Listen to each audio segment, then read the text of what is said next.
I did use the free version of ChatGPT when we were preparing for the year to ask them for a Rotary Club strategy plan, knowing that we'd get all sorts of things put into it. But it was a very bland document. You know, it said the same thing: increasing membership, vibrant activities, serving the local community, more younger members. So it said nothing. It was a good summary of common wisdom, I think. It wasn't an original thought. Welcome to the Hitchhiker's Guide to AI Governance, the podcast for anyone trying to make sense of intelligent machines, messy politics and everything in between. But don't panic. Today we are in the far reaches of the galaxy, speaking with Philip Cornish, who is the human in the loop. Philip has over 20 years of board-level experience across the commercial, government and not-for-profit sectors, with particular experience in the health and community sectors as a board chair. Welcome to the pod, Phil. G'day, Bruce. How are you? Yeah, I'm good, mate. Could you just tell us a little bit about yourself? Well, I was born last century, so and started my career as a social worker in Veterans Affairs, mental health, and then worked my way up through various hospital services and community services to executive roles.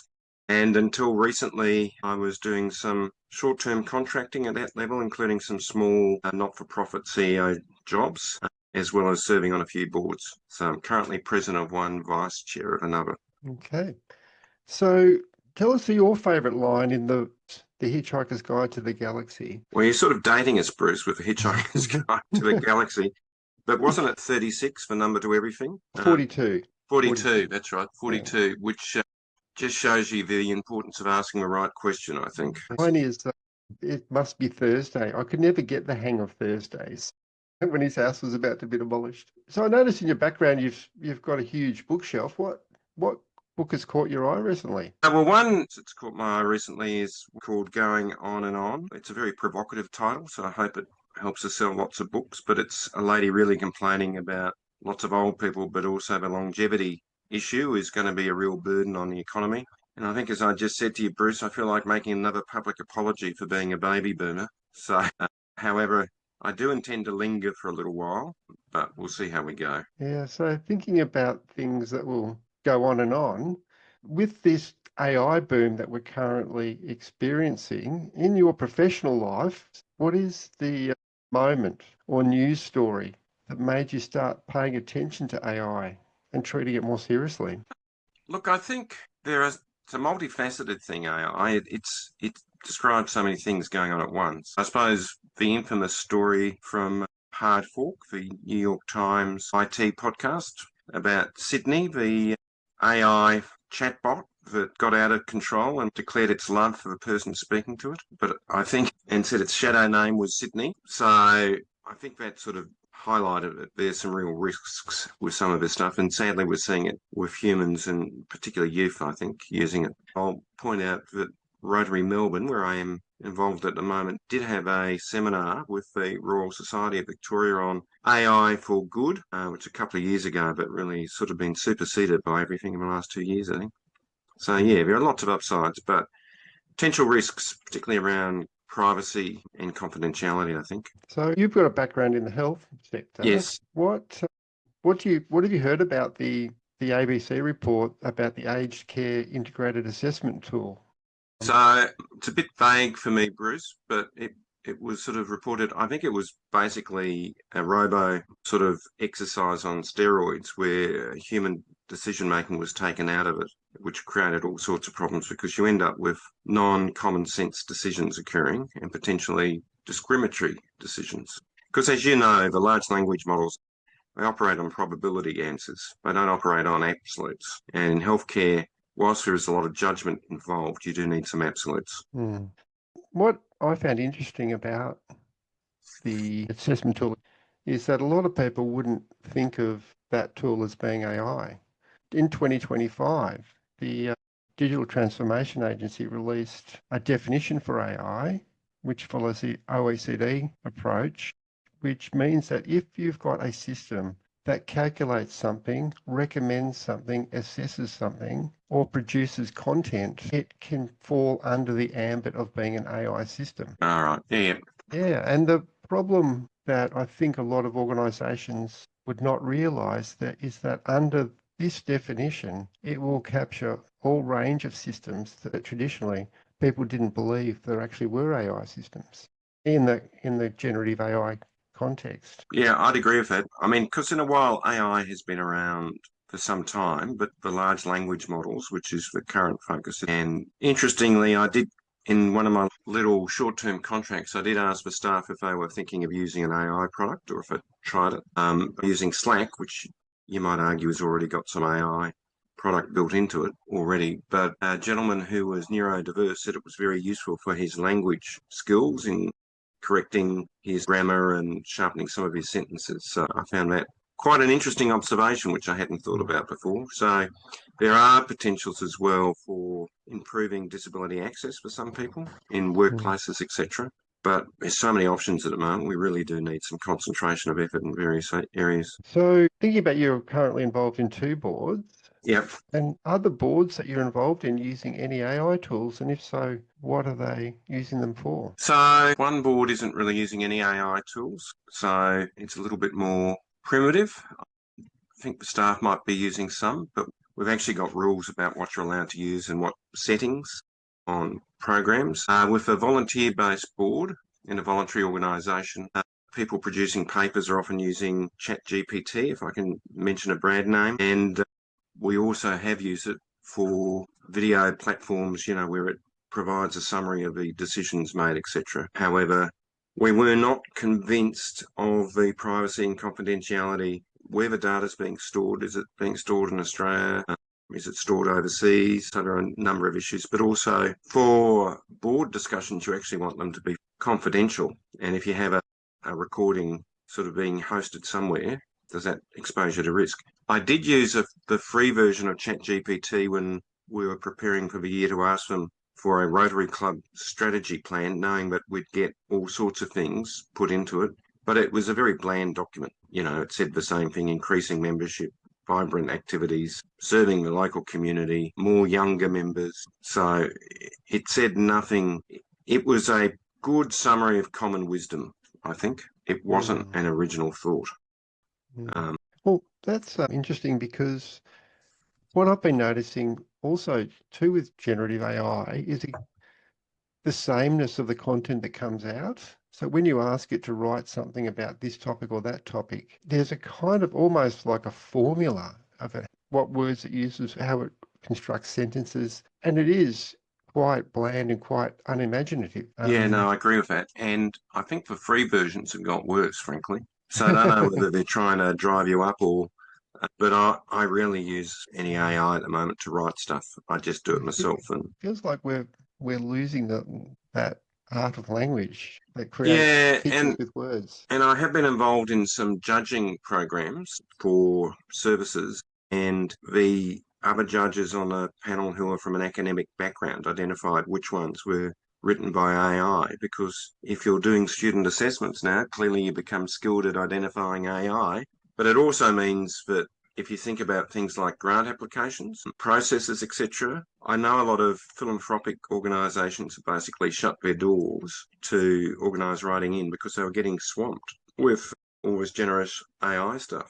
So it's actually made it more difficult for smaller organisations. Somebody that I know that works in the grants tender space, they can easily spot AI applications. Yeah. So I was talking with Neil Butler on the podcast specifically about job applications and how AI is being used in that context. Yes. And what was interesting is that he elaborated on the change manager. Everybody uses the same template. I know. To advertise change manager jobs, and then people put the applications via AI, and then on the other side, someone's assessing all of these applications that are looking for certain criteria, which is ruling people out, ruling them in.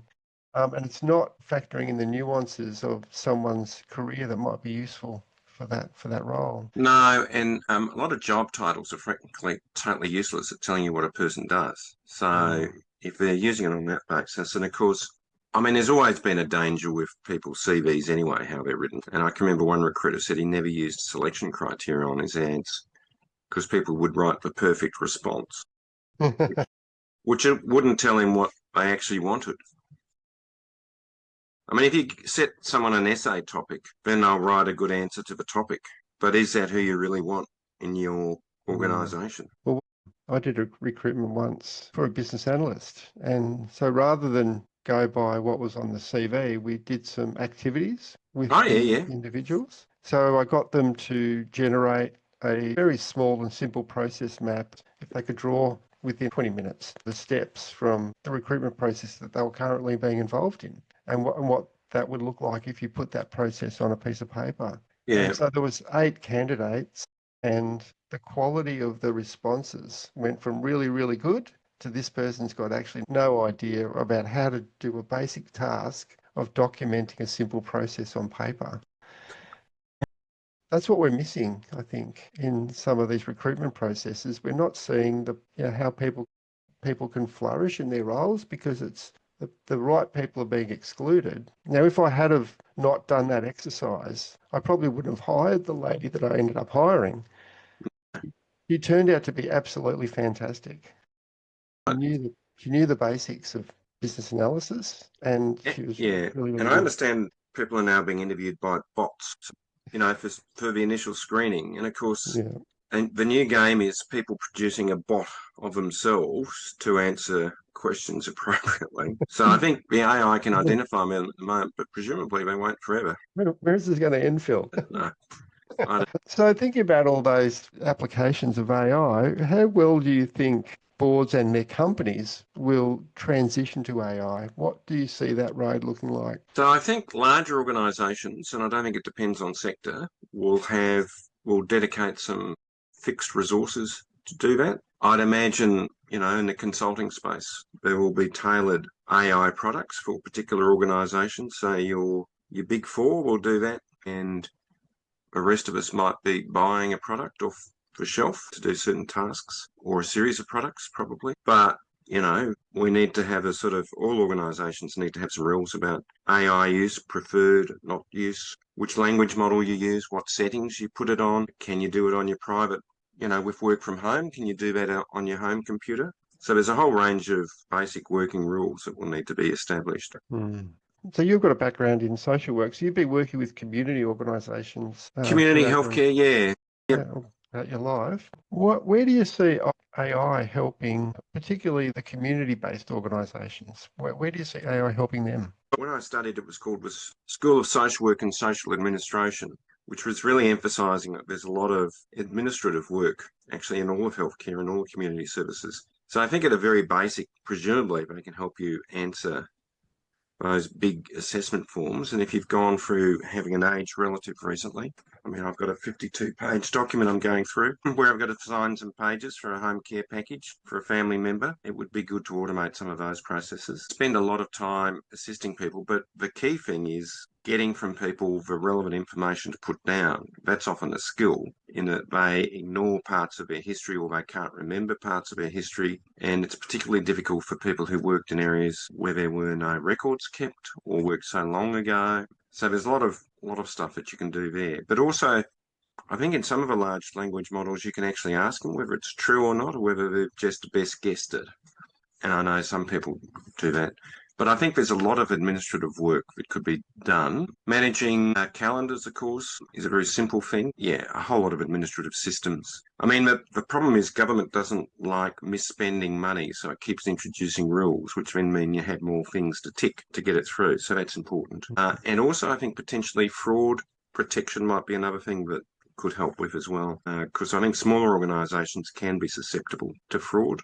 Particularly if you're working in, just with volunteers and volunteer checks. Taking the example of healthcare, the amount of paperwork and review of previous patient visits, diagnoses, all of that could be handled in a moment rather than a human reading through all that history. Yep. So one of the biggest complaints you'll have from any person who's been in a hospital for a longer time is they keep telling the same story over and over and over again. And some elements will change, but there will be some things that will stay the same. Clearly, we've got to, the patient check about what's your name, when were you born, what's your address. You still got to do that because you need to know the patient's orientation. But a lot of the time, you just represent. And in fact, I wrote out a social history for a hospital admission, which I knew would be suitable to put into their notes. So they took that, and that became the admission note. So, because I didn't want to answer all the questions, I just came here and typed out everything, including current medication list, social actions, long-term lifestyle risks, etc., and presented it to them. So they took that off rather than going through.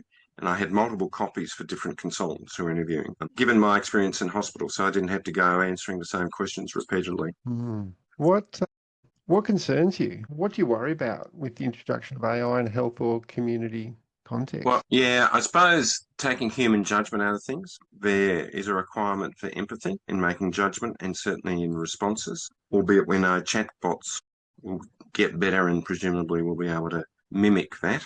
I think control over decision making.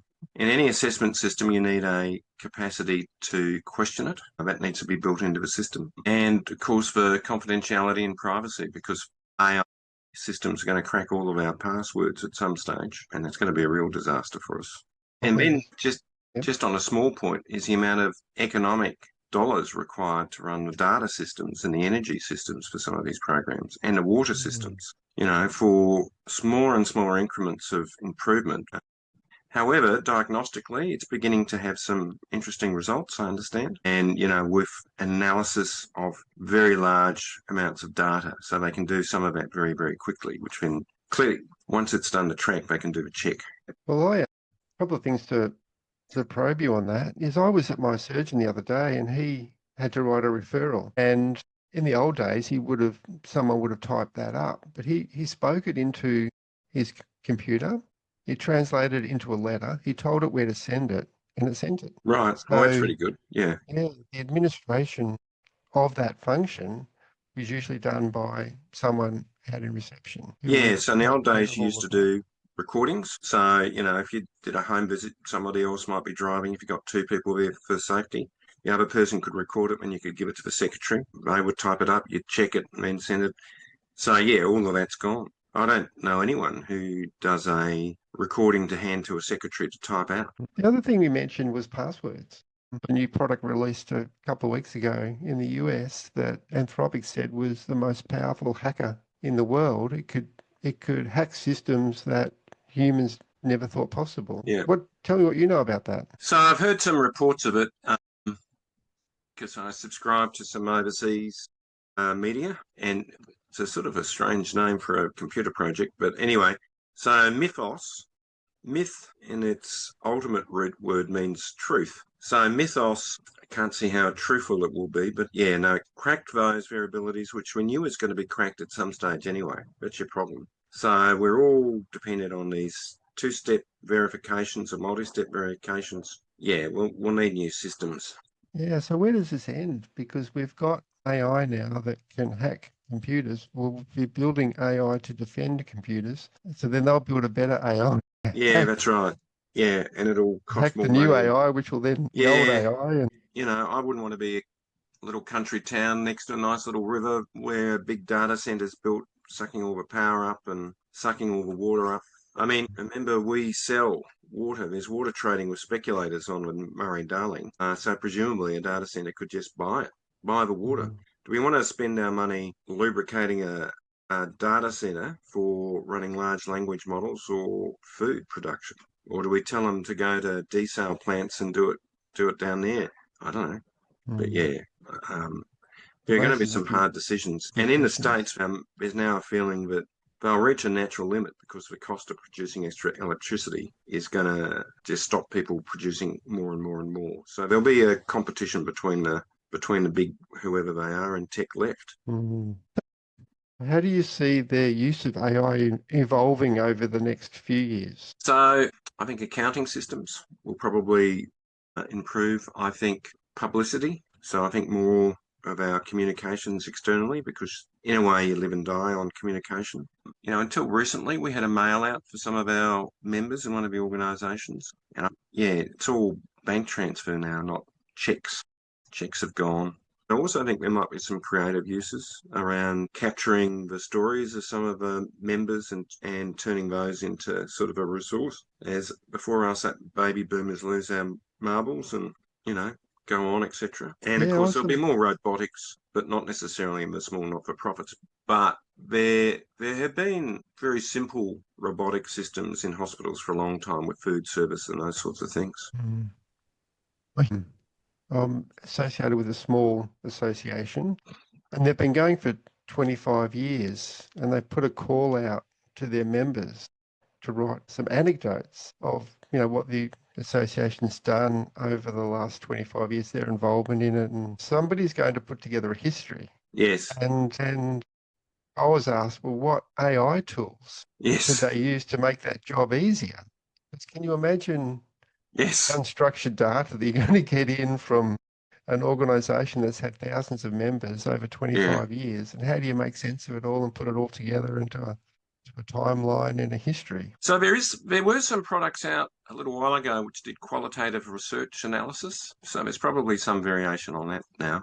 But yeah, but that's a different idea. That's about drawing out common themes and messages. But yeah, I don't know what you'll do with that, Bruce. Hmm. Are there any other examples of what you're seeing in other organisations that would inspire your approach to governance? I think the governance organisations, the Australian Institute of Company Directors and the Governance Institute of Australia, are both wrestling this, and they produced some guidance. So they did some guidance on board notes and what you're supposed to do with those. And there are some specialist products on that, but they're very expensive at the moment. So I think there'll be cheaper versions of that. I think there'll be more information on database management will come out.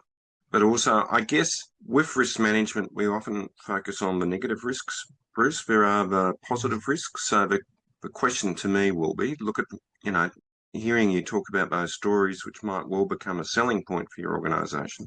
Are there ways we can capture that whimsical history, etc.? We've got one of the organisations, we've got over 100 years of annual reports, not digitised, but if you can digitise those and then do some analysis of it, there's a story to be written there or two, albeit, as you know, with annual reports, it's always good news in an annual report. Yes, the bad news is buried somewhere in the notes, maybe. But yeah, I think that'll be the issue, really. So I think there'll be the positive risks boards have got to embrace, as well as some of the negative risk controlling for them. So, what kind of support do you think boards need, or what do they mostly need to be able to govern AI responsibly? So I think you, as well as looking for your usual lawyer and finance person on your board, you'll probably be interested in some with AI sort of expertise, or maybe even establishing a committee where AI is discussed. So I think that will be one of the things that will happen, and then some guidance of that. And probably a small emerging industry of some small scale consulting. But frankly, Bruce, there will be an AI product to help you with this as well. We've talked a lot about AI and how that's going to evolve in the community sector. What is it beyond that, thinking about you and your professional life, what is the change that you seek to make by being on these boards? What's the change you Well, want to make in the world? well, a simple statement, better, but fairer, I think. I've always thought one of the best contributions to social justice is to make sure the organisations delivering are efficient and effective, so that we're actually targeting on the services they need to target to, and not getting confused about who we're looking after. It's not ourselves, it's our people that we're aiming to look after, so they're vulnerable. So I guess it should be about improving the lives of people whose lives aren't particularly good at the moment for various reasons, and allowing them to do things that they want to do in a efficient and effective manner, I think. So you might have heard about the NDIS. They're doing a review at the moment at what they do and do not fund. What's your take on where they're heading with the NDIS? And obviously it's costing a lot more than they ever anticipated. One of my early jobs in social work was with the spinal cord injury unit, and I've worked a number of years over that in acquired brain injury. And certainly I was aware that some people would have a good compensation management package, but wouldn't mean they were looked after and other people didn't. So for me, the great inequity was if you tripped over in the front yard, then you wouldn't necessarily have a very good outcome in life as opposed to having a road accident in Victoria. I mean, it's not a good outcome, but at least you'd be managed with your condition. So I think it needed to fix that. What I don't think we expected was the absolute abandonment by state government funding bodies in areas and also changes in assessment modes. So if it means we need to sort of refocus on the high needs people, I think that's a good thing. I think also there was some conflict of interest in therapists doing their own assessments for how much work they should get from each person, which I know, your own therapist knows you better, but at the same time, there is a innate conflict of interest there. So I think potentially it's a good thing, but gee whiz, you need to proceed carefully. And the problem with most governments is they don't want to have any losers out of a process, and there will be losers from this process. But the state governments need to get on board to at least have a framework. The state governments also had some very unresponsive big disability sector providers that they were trying to reform. I've got to say, Bruce, I've been shocked at some of the agencies that have gone under recently, some big well-known service agencies that clearly have not been able to make NDIS work for themselves in terms of just sustaining their own operations. Well, would that be Anecto be one of those? Anecto would be one of those, yes. $81 million revenue and they couldn't make it work. Yeah, no, it's just extraordinary. I wonder whether there was a payment gap, number of weeks before you get paid, etc. What other ones have you heard about that have fallen over? One in South Australia, one in Queensland. The names escaped me, but I was sort of shocked. But it sort of keeps coming up. I sort of see it on LinkedIn when there's someone posting, my organisation's folded, I'm now looking for work. And but I've actually been quite shocked at some of them. Because for 81 million, it is a surprise, but it's easy to lose money, Bruce. And someone asked how you go broke, and he said it's very slowly at first and then all at once. And that's true. You just run out of cash. Cash in all organisations is king, Bruce. You need to have enough. And while I was working aged care, literally this would have been 10 years ago, I was hearing that 50% of providers are not making a profit. And I looked at some data recently and it's still not making a profit. When I was doing my MBA, I did social policy, public policy was one of my areas of selection. And at the time, beginning of the 90s, the nursing home sector had the lowest rate of bankruptcy of any industry in Australia. That ain't true now. They had it set up in such a way that there was just streams of money coming into the sector. Still meant some people went broke, but it was a good solid cash flow organisation. That's not the case now. If you were over 72 kilos, it was very difficult for you to find a nursing home bed in Melbourne at one point because you were considered heavy. So that would rule out most men. Just thinking back over your career and technology and how we worked, what do you most miss about the 90s? Would be something that you wish we could still work that way? No, I think we underestimated the effect of the old, the people over 85 and some of us, what that increasing cohort would mean. But also I think we underestimated the departure of people in GP land, etc., and some of those sorts of models. But also we're living in a very cranky environment. So a GP wouldn't do a home visit now. It's too much risk going out by yourself at night. So I think it's a much tougher environment now for healthcare in terms of volume. The cash reserves, if you look at the record of the public hospitals, it's not good. A lot of them only have a zero cash balance at the end of a financial year. That's not good enough. So they've obviously paid all the bills, but they haven't got anything else left. So it leaves them in a very precarious state. Just funny, I remember that when I was a kid. I was so sick one year that I couldn't actually get out of bed. Yeah. I would have been like 10 or 12, I would have thought. And then this man shows up at my bedside. It was a local doctor. Yep. And he told my mum, he said, don't worry, he'll live. And he was right. He was right. Yes, and, that's right. That's the main thing. But those home visits, they've gone to the way they've done it. Can't do it now. There is some locum services, but they normally come out with a security person. Yeah. Well, thank you for joining me today. I really appreciate my pleasure, Bruce. Having a chat with you as always. And what was that book called again? The one that you... Going On and On. Joe Ashton has written some comments saying it's quite funny. So if people want to reach out to me, feel free. And you've been listening to the Hitchhiker's Guide to AI Governance, the podcast for anyone trying to make sense of intelligent machines, messy politics, and everything in between. Thank you again, Phil. Thank you, Bruce, and good to stumble around in the dark with you.